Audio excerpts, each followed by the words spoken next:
यानी अपने स्वार्थ की पूर्ति के लिए, अपने आप को बनाए रखने के लिए, अपनी कुर्सी को बचाए रखने के लिए अपनी पार्टी तक को धोखा दिया, वो व्यक्ति है अशोक गहलोत। देखिए, विकास के तो वादे बहुत किए थे, जितने तरह के षड्यंत्र कर सकते थे, जितने तरह के हथकंडे वो अपना सकते थे, तमाम हथकंडे उन्होंने अपनाए। सब कहते हैं कि भई डमी मुख्यमंत्री हैं, तो देशवासी अपने आप को ठगा सा महसूस कर रहे हैं। और उसके बाद वो कुर्सी से ऐसे चिपके कि पूरे 5 साल सिर्फ कुर्सी बचाने में ही लगे रहे। मुझे लगता है प्रदेश की जनता के साथ धोखा हुआ। नमस्कार द चाणक्य टीवी राजस्थान में आपका स्वागत। मैं आपके साथ अश्विनी शर्मा।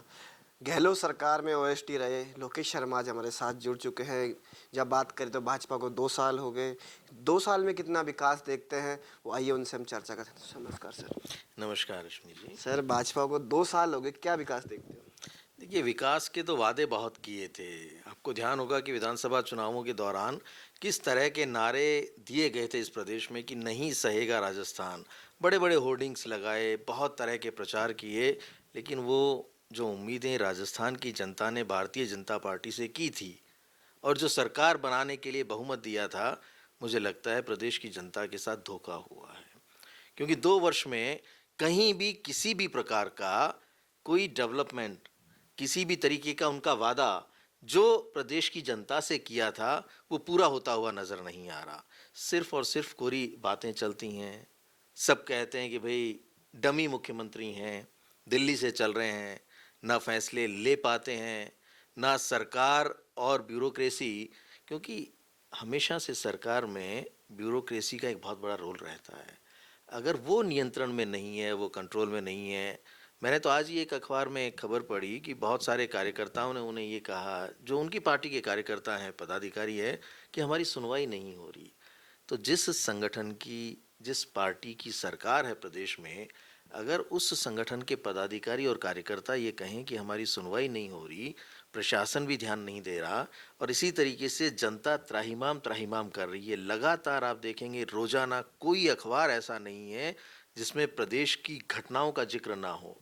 आपने कहा था कि महिलाओं के साथ अत्याचार नहीं होगा, दुष्कर्म नहीं होगा। लचर कानून। हाँ, लचर कानून व्यवस्था, यानी कानून व्यवस्था को लेके आपने हमेशा कहा कि नहीं सहेगा राजस्थान। ये जो जिस तरीके के आपने जुमले दिए थे, अब वो प्रदेश की जनता के सामने हैं और प्रदेशवासी अपने आप को ठगा सा महसूस कर रहे हैं। ईआरसीपी बड़ा मुद्दा है, कैसे देखते हो? देखिए, मुद्दा तो बड़ा है, लेकिन अगर उसको ठीक तरीके से हैंडल नहीं किया तो मुझे लगता है कि उसमें आगे किसी तरीके का उनको कोई बेनिफिट नहीं हो पाएगा। ईआरसीपी का मुद्दा है, कहीं ना कहीं बार बार गहलोत भी उठाते हैं, राहुल गांधी भी उठाते हैं। अभी बिहार चुनाव हारने के बाद वोट चोरी का भी आरोप लगाए, कैसे देखते हो? देखिए, मुद्दे राजनीति में, लोकतंत्र में आवश्यक हैं और जो जनता से जुड़े हुए मुद्दे हैं, अगर उनको एड्रेस नहीं किया जाएगा, जब 13 जिलों की बात है कि वहाँ पानी पहुँचाया जाएगा और उसके लिए जितने तरह के प्रयास होने चाहिए, हमारी सरकार में, यानी जो पूर्ववर्ती कांग्रेस की सरकार थी, गहलोत जी उस वक्त मुख्यमंत्री थे, तब भी इस मुद्दे को लेकर बहुत ज़्यादा प्रचारित किया गया था कि हम ये कर देंगे। लेकिन सिर्फ मुद्दों को प्रचार करना और चुनावी फायदे के लिए उपयोग में लेना, ये अलग बात है। और वास्तविकता में जितने जिले जो इससे प्रभावित हैं, अगर उनको लाभ नहीं मिल रहा है तो क्या मतलब हुआ? इन्होंने भी बहुत कहा, भारतीय जनता पार्टी ने भी कहा कि हम आ जाएंगे तो पता नहीं आपको यहाँ तो, वो कहते हैं ना, ऐसे ऐसे स्वप्न दिखाए कि इस पूरे के पूरे क्षेत्र को जो हम चाहते हैं उसी तरीके से आपको डेवलप करके देंगे। एक कदम आगे नहीं बढ़ी है भारतीय जनता पार्टी की सरकार उस दिशा में। तो ये कोरे मुद्दे जो उन्होंने उठाए थे अपने फायदे के लिए, फायदा ले लिया, जनता बेचारी वहीं है जहाँ थी, तो उन्हें कोई उसका फायदा नहीं मिल पाया है। सर, अब बात पूर्वी सरकार की कर लेते हैं। 2018 में सचिन पायलट ने तैयारी करी, प्रदेश अध्यक्ष रहे, लेकिन कहीं ना कुर्सी की बात आई, गहलोत जी को मुख्यमंत्री बना दिया गया। आपके ऊपर काफ़ी आरोप भी लगाए गए, टैपिंग के जैसे मीडिया में काफ़ी समय से चल रहे हैं, क्या कहना है सर इसमें? देखिए, आपने ठीक कहा कि 2018 में जब विधानसभा चुनाव हुए, उस वक्त तत्कालीन कांग्रेस के प्रदेश अध्यक्ष थे सचिन पायलट जी। और जो हश्र 2013 में हुआ था कांग्रेस पार्टी का, जो परिणाम आए थे, सभी को पता है, पूरे प्रदेश को पता है, प्रदेशवासियों को पता है, देशवासियों को पता है कि इतनी बुरी और इतनी करारी हार कि 21 सीटें आई थी मात्र। तो तत्कालीन प्रदेश अध्यक्ष ने मेहनत की, प्रदेश भर में घूम घूम कर तैयारी की, नौजवानों को संगठित किया और कांग्रेस पार्टी को मजबूत करने का काम किया।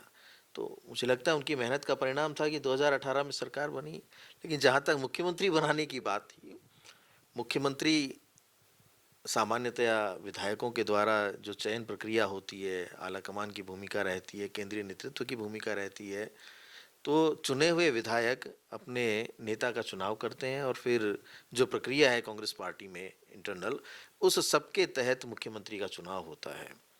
मुझे लगता है उसमें उस वक्त अशोक गहलोत जी बाजी मार गए और उनको मुख्यमंत्री बना दिया गया।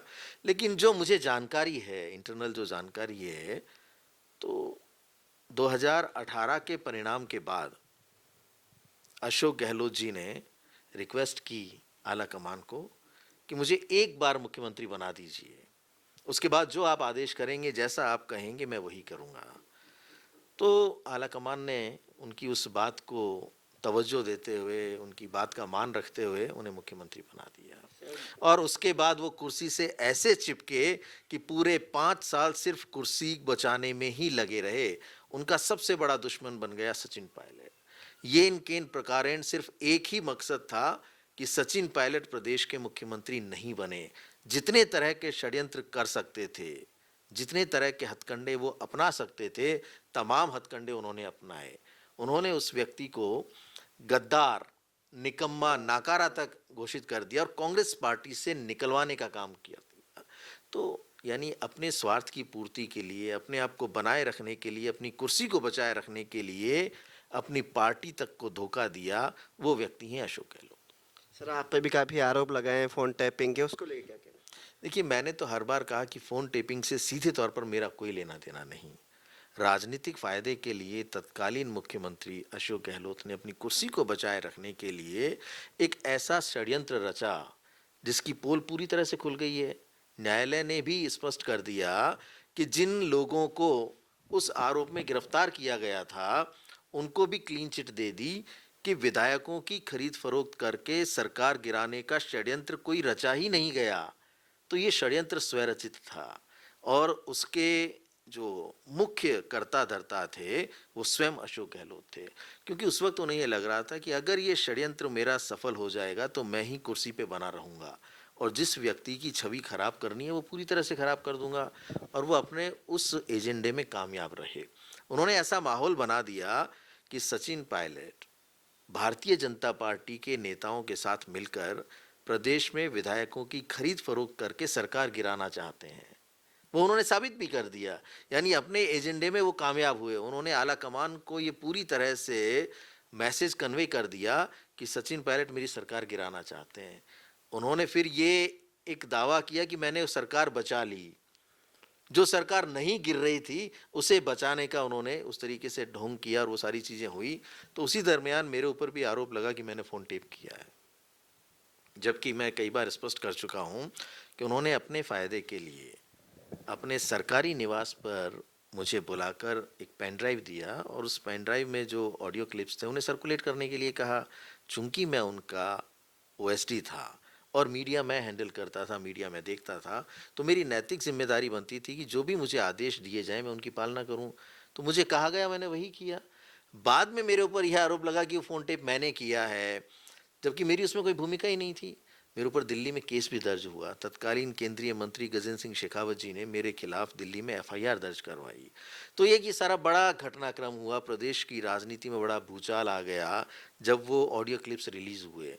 लेकिन वही एक सबसे बड़ा टर्निंग पॉइंट था। अगर वो ऑडियो क्लिप्स रिलीज नहीं होते तो उस वक्त जो राजस्थान का परिदृश्य था वो उस तरीके से पूरी घटनाओं को आगे नहीं व्यक्त कर पाता।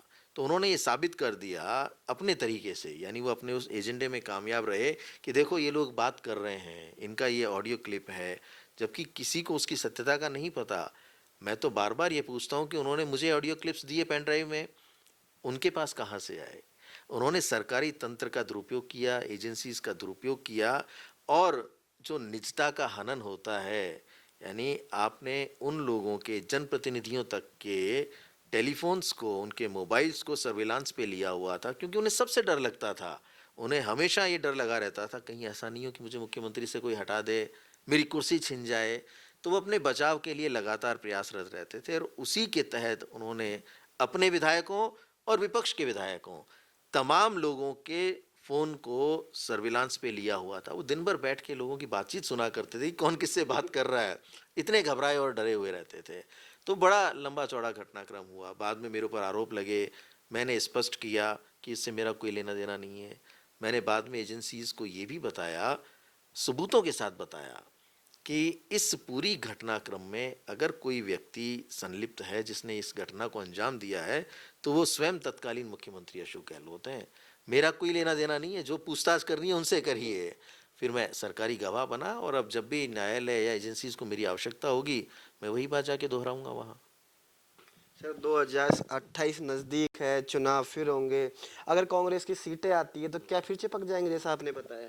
ये पहली बार है जब विधानसभा चुनावों में इतना समय है, यानी 2028 की तैयारी इन्होंने अभी से शुरू कर दी और ये इस बात को जताना चाहते हैं कि मुझसे बड़ा या मेरे अलावा प्रदेश में दूसरा कोई राजनेता ही नहीं है जो कांग्रेस पार्टी को आगे ले जा सके या मुख्यमंत्री पद का दावेदार हो सके। तो अपनी मार्केटिंग में लगे हुए हैं और ये चाहते हैं कि अगर मुख्यमंत्री नहीं भी बनूं तो उस स्थिति में आ जाऊं कि नेगोशिएट कर पाऊं। तो ये अपने उस पूरे के पूरे तंत्र को एक्टिव करके बार बार ये महसूस कराना चाहते हैं यहाँ से लेकर केंद्रीय नेतृत्व तक को कि राजस्थान का अगर सबसे बड़ा कोई नेता हूँ तो वो मैं ही हूँ। तो ये जो मैं शब्द है, यानी मेरे अलावा कोई नहीं, मैं ही सबसे बड़ा नेता हूँ, फिर दोबारा मुख्यमंत्री बनने की चाह। अरे आपको कांग्रेस पार्टी ने राजस्थान का तीन तीन बार मुख्यमंत्री बना दिया। आपने पार्टी को वापस कुछ नहीं दिया। तीन बार मुख्यमंत्री रहते हुए अपने इस प्रदेश में सरकार की वापसी कभी नहीं करवा पाए। तो अब किस मुंह से वापस मुख्यमंत्री बनने का ख्वाब देख रहे हैं? कम से कम इस पार्टी को जिंदा करने के लिए या मजबूत करने के लिए प्रयास किए होते तो समझ में आता। आपने तो उस पार्टी में फूट डालने का काम किया। आपने आला कमान की पीठ में छुरा घोंपने का काम किया। बावजूद उसके इनका कॉन्फिडेंस देखो, ये सोचते हैं कि वापस से मुख्यमंत्री पद के लिए सिर्फ मेरे अलावा दूसरा कोई कैंडिडेट ही नहीं होगा। तो ये इनकी इच्छा है, अभिलाषा है जो कभी पूरी नहीं होगी।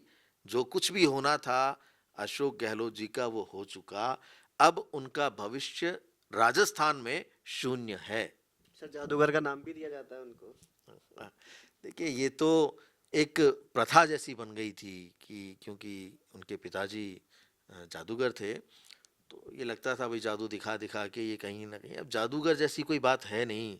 ये अपना काम सिर्फ और सिर्फ चापलूसी और चमचागिरी से करवाते आए हैं और इसी वजह से लोगों को ये लगता है कि ये किसी भी तरीके से अपनी बात मनवा लेते हैं। तो बड़ा सीधा सा तरीका है कि किस तरीके से अपने बलबूते तो कभी कुछ किया नहीं, लेकिन जो गोटियां फिट करते हैं ना अलग अलग जाके अलग अलग जगह पर पहुंच के, उनसे ये लगता है कि ये अपनी बात को मनवा पाते हैं। तो लोग कहते हैं कि भाई जादूगर है, पर मेरी नज़र में कोई जादू जैसा आज तक कभी उन्होंने कोई काम किया नहीं, ना ही वो कभी कर पाएंगे। सर 2028 में किसको मुख्यमंत्री देखना था? तो सचिन पायलट, गोविंद सिंह डोटासरा, गहलोत? देखिए ये तो तय जो विधायक चुनकर आएंगे कांग्रेस पार्टी के वो तय करेंगे। हमारे आला कमान तय करेंगे, कांग्रेस पार्टी और जो केंद्रीय नेतृत्व है वो तय करेंगे। क्योंकि ये सबकी मिली जुली भूमिका होती है, कोई एक व्यक्ति तय नहीं करता कि मुख्यमंत्री कौन बनेगा। पार्टी आला कमान, केंद्रीय नेतृत्व और चुने हुए विधायक, इन सबकी राय से जिसको भी आला कमान अवसर देते हैं मुख्यमंत्री बन जाएगा। राजस्थान में काबिल नेताओं की कमी नहीं है, चाहे वो गोविंद सिंह डोटासरा हो, चाहे वो सचिन पायलट जी हों। तमाम ऐसे लोग हैं राजस्थान में जिनकी भरमार हैं, बहुत ही काबिल, नौजवान, ऊर्जावान, राजस्थान का नेतृत्व करने की क्षमता रखने वाले राजस्थान कांग्रेस में नेताओं की कमी नहीं है, बशर्ते उन्हें अवसर दिया जाए, उन्हें आगे बढ़ने का मौका दिया जाए। लेकिन यहाँ तो सारी की सारी पार्टी पर अगर कोई कुंडली डालकर बैठा है तो वो है इस प्रदेश के 3 बार के मुख्यमंत्री रह चुके अशोक गहलोत। वो कांग्रेस पार्टी को अपनी जेब में रखकर चलना चाहते हैं। वो आज भी ये सोचते हैं कि अगर प्रदेश अध्यक्ष कोई प्रेस कॉन्फ्रेंस करें या किसी मुद्दे पर कोई बात करें तो उनको अपने बगल में बिठा के बात करें। यानी वो ये संदेश देना चाहते हैं कि यहाँ का हर पदाधिकारी, कार्यकर्ता, कांग्रेस पार्टी मेरे इशारों पर चलती है। पर अब उनके दिन पूरी तरह से खत्म हो चुके हैं। सर अंदरूनी क्लेश का किसको कारण मानते हो? अशोक गहलोत को कांग्रेस में राजस्थान में? राजस्थान में अगर किसी ने कलह मचाई है कांग्रेस में, तो वो सिर्फ एक ही व्यक्ति है, अशोक गहलोत। क्योंकि उनका हमेशा एक ही स्वार्थ रहता था कि फूट डालो और राज करो। उन्होंने कभी किसी को आगे नहीं बढ़ने दिया। अगर वो चाहते तो राजस्थान में नौजवानों की फौज खड़ी हो जाती। भाई पिछले 40 वर्ष में सेकंड लाइन की लीडरशिप को उन्होंने कभी डेवलप नहीं होने दिया। कारण यही था कि अगर मैं सबको लड़ाता रहूंगा, भिड़ाता रहूंगा, तो आपस में ही सब लड़ भिड़ के खत्म हो जाएंगे और किसी एक व्यक्ति का नाम लेने की आवश्यकता पड़ेगी तो सब कहेंगे कि भाई अशोक गहलोत को बना दो, अशोक गहलोत को कर दो। तो ये उनकी एक कूटनीति थी जिसके तहत उन्होंने राज किया या प्रदेश के बार बार मुख्यमंत्री बने। तो अगर कांग्रेस पार्टी में किसी ने फूट डाली और कांग्रेस को नुकसान देने का काम किया, कांग्रेस को किसी तरीके से कमजोर करने का काम किया, तो स्वयं अशोक गहलोत जी ने किया। जैसे सचिन पायलट ने काफ़ी नेताएं बनाए, जाट समुदाय से काफ़ी नेता बनाए, और भी समुदाय से काफ़ी नेता बनाए, लेकिन गहलोत ने कभी किसी नेता को तैयार नहीं किया, जैसा कि आपने बताया। मैं यही तो कह रहा हूँ कि उनको तो हमेशा ये डर लगा रहा ना कि अगर कोई व्यक्ति नया तैयार हो गया तो कहीं ऐसा नहीं है वो आगे निकल जाए। वो ये चाहते थे कि हर व्यक्ति जो राजनीति करे वो उनका पिछलग्गू बन के राजनीति करे, उनके आदेशों की पालना करे। उसके अंदर कोई स्किल्स नहीं होने चाहिए, उसके अंदर क्षमता नहीं होनी चाहिए, और ना ही किसी व्यक्ति को उस स्थान तक पहुंचाया जाना चाहिए जो वो आगे बढ़ जाए। आप तो बार बार इस बात को कह रहे हैं कि भी उन्होंने किसी को तैयार नहीं किया। राजस्थान में मैं पहला व्यक्ति जिसने खुलेआम उनकी 40 वर्ष की राजनीति में या उनके पिछले 40 वर्ष के राजनीति इतिहास में ये पहला घटनाक्रम ऐसा हुआ है जिसमें मैंने स्पष्ट रूप से उन्हें चुनौती दी और ये कहा कि ये व्यक्ति जो बोलते हैं ये झूठ बोलते हैं, दोहरे चरित्र के व्यक्ति हैं, सत्ता में अलग होते हैं, विपक्ष में अलग होते हैं। और ये जितना भी मैंने आज तक कहा उस व्यक्ति के पास कोई जवाब नहीं है। पिछले 1.5 वर्ष में मेरे किसी भी आरोप का उन्होंने खड़े होकर किसी को कोई जवाब नहीं दिया। वो कहे ना इस बात को कि लोकेश शर्मा झूठ बोल रहा है, मैंने कोई पेन ड्राइव नहीं दिया, मैंने कोई ऑडियो इससे वायरल नहीं करवाया। मैं तो चाहता हूँ कि भाई एक बार आप जवाब दो आके, जवाब देके तो देखो, फिर मैं बताता हूँ कि आगे और कौन कौन सी चीज़ें हैं जो मेरे पास ऐसी हैं जो उनके पिछले पूरे राजनीतिक इतिहास का खात्मा कर सकती हैं। लेकिन चूंकि हम उस परिवार से नहीं आते हैं, मेरे परिवार ने वो संस्कार नहीं दिए कि द्वेषतापूर्वक या दुर्भावनापूर्वक किसी का अहित किया जाए। हाल ही में आपको पता होगा जोधपुर में उनके बहुत करीबी रहे सईद अंसारी जी, उन्होंने क्या स्टेटमेंट दिया? उन्होंने कहा कि ये वो व्यक्ति है जो मुझे टिकट दिलाकर हराने का काम किया। 3 बार टिकट दिलवाया, तीनों बार उन्हें चुनाव हरवाने का काम किया। तो अब मैं ही नहीं, मुझे तो इस बात की खुशी है कि प्रदेश के और दूसरे लोग जो उनके काफ़ी करीबी रहे हैं, जिन्होंने उनको नज़दीक से देखा है, जो उनकी उस षड्यंत्रकारी राजनीति का शिकार हुए हैं, अब बोलना शुरू किया है। वास्तविकता तो हर व्यक्ति के जहन में है, आवश्यकता बस इस बात की है कि वो उसे व्यक्त करना शुरू करे, बोलना शुरू करे। आपको पता है जब ये घटनाक्रम हुआ और मैंने ये सारे खुलासे किए, तो राजस्थान की विधानसभा के तमाम ऐसे लोग, राजनेता जो कभी विधायक रहे, मंत्री रहे, कांग्रेस पार्टी के पदाधिकारी रहे, सबने मुझे फ़ोन करके कहा कि आपने बहुत अच्छा किया, आपने जो हिम्मत दिखाई वो हम कभी नहीं कर पाए। हालांकि हमारे साथ भी इस तरीके से हुआ, हमें भी राजनीतिक रूप से हमारा पूरे तरीके से उपयोग लेने के बाद हमें ख़त्म करने का काम किया गया, लेकिन हमें डर था कि कहीं ये व्यक्ति भविष्य में हमारा कोई नुकसान ना कर दे, इसलिए हम कभी उस बात को बोल नहीं पाए। तो उसका आशय क्या था कि हर व्यक्ति जानता है कि अशोक गहलोत की असलियत क्या है, लेकिन बोलने से डर लगता था, कतराता था। अब बोलना शुरू हुआ है, धीरे धीरे प्रदेश के लोग उस असलियत को जानने लगे हैं कि ये जादूगर वादूगर कुछ नहीं है, ये सिर्फ और सिर्फ पार्टी को नुकसान करके अपने स्वार्थ की पूर्ति के लिए, अपने आप को बनाए रखने के लिए तमाम तरह के हथकंडों का उपयोग लेते हुए हर व्यक्ति को उपयोग में लेते हैं। जो व्यक्ति उनके काम का है उसे अपने नज़दीक रखते हैं और जिस दिन उससे काम निकल जाता है उसके बाद उसे पूरी तरीके से साफ कर देते हैं। ये व्यक्तित्व है अशोक गहलोत का। सर 2028 में किस पार्टी से लड़ोगे? पार्टी तो मेरी कांग्रेस है भाई, ये तो कोई सवाल ही नहीं बनता कि किस पार्टी से चुनाव लड़ेंगे। मैं कांग्रेस पार्टी में था, कांग्रेस पार्टी में हूँ और कांग्रेस पार्टी में ही रहूँगा। कांग्रेस के कार्यकर्ता के रूप में मैंने काम किया और जो कार्यकर्ता है उसका ये अधिकार बनता है कि वो अपनी पार्टी से चुनावों में टिकट की मांग करे। मैंने भी उसी अधिकार का उपयोग किया, पहले भी किया और भविष्य में भी करूँगा। अब ये तो तय पार्टी को करना है कि मुझे कहाँ से चुनाव लड़वाएं। तो ये थे हमारे साथ लोकेश शर्मा जो गहलोत सरकार में ओएसडी रहे और कहीं ना कहीं गहलोत सरकार में जो टैपिंग का मामला उसके भी कई मुद्दों को लेकर क्लियर किया और बताया दर्शकों को कि क्या कारण था कि वो टैपिंग का मामला खुद ने किया, टैप करवाया, लेकिन आरोप लोकेश शर्मा पे लगाए और कई कई बयानबाजी की, जहां उन्होंने सचिन पायलट को लेकर भी काफ़ी खुलासे किए। तो बने रहिए द चाणक्य टीवी राजस्थान के साथ। मैं आपके साथ अश्विनी शर्मा, जयपुर।